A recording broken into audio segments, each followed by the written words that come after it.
یہ کائنات جہاں آئینہ جمال ہے، وہاں یہی کائنات مظہر صفات الہیہ اور مظہر صفات انسانیہ ہے۔ کائنات میں رونما ہونے والا ہر واقعہ، ہر عمل اور ہر کرشمہ انسان کی داخلی اور ذاتی کائنات میں منعکس ہوتا ہے۔ سیاروں اور ستاروں کی چال اور رفتار سے لے کر ایک معمولی سی حقیر چیونٹی تک ہر شے اپنے اندر ایک عجیب پیغام رکھتی ہے۔ ہر شے ایک علامت ہے، خوبصورت علامت، اور ہر شے میں ایک استعارہ ہے، ایک بامانی استعارہ۔ یہ کائنات مرقع نور ہے، اس پر بہت کچھ لکھا جا چکا ہے۔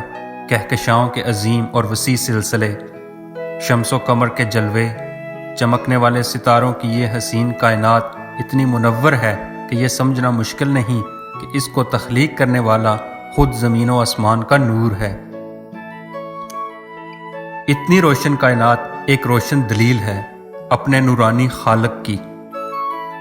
اگر ذوق نظر میسر ہو تو یہ کائنات ایک عجب تماشا ہے۔ کرنوں میں آفتاب ہیں، قطروں میں بحر ہیں، دریا حباب ہیں، ذروں میں دشت ہیں۔ دیکھنے والی نظر ہو تو نظاروں کی کمی نہیں۔ اس کائنات کی وسعتوں کے بارے میں جو کچھ بھی کہہ دیا جائے بلا مبالغہ ہوگا۔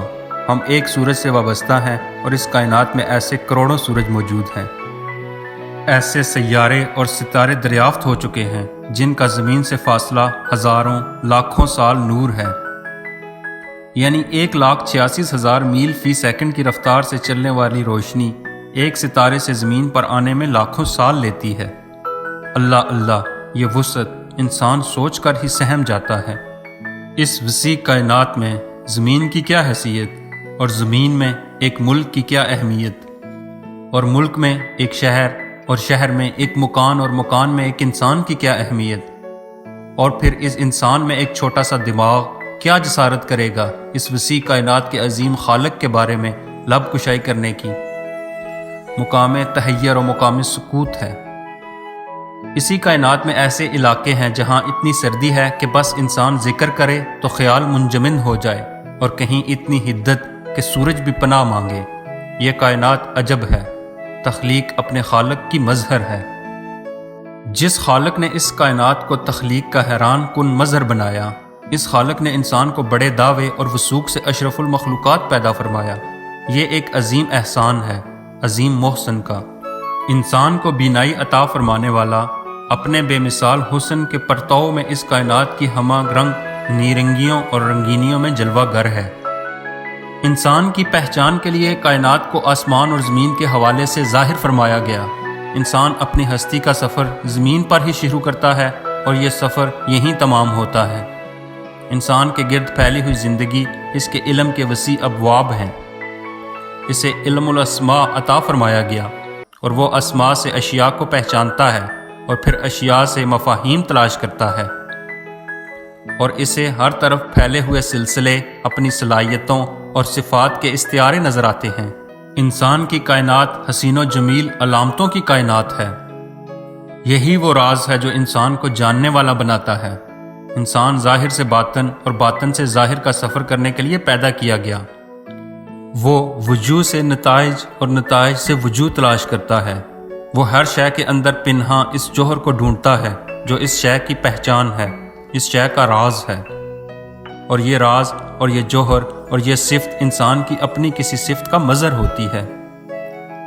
شعر و ادب کی دنیا میں انسان نے مظاہر فطرت کو استعاروں اور علامتوں کے روپ میں شامل کیا ہے، اور اس طرح اس نے جہاں اپنی زندگی کو پرلطف بنایا ہے، وہاں اس نے ہر ذی جان اور ہر بے جان شے کو اسم دیا ہے اور اس کو معنی عطا کیے۔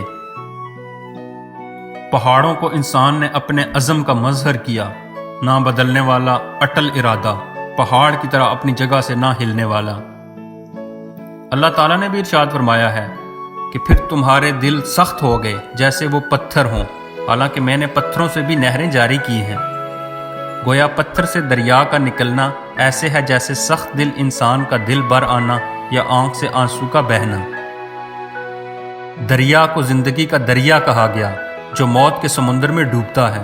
ہر دریا آخرکار تاریک سمندر میں گر جاتا ہے۔ وقت دریا ہے اور لوگ تنکوں کی طرح اس میں بہتے چلے جا رہے ہیں۔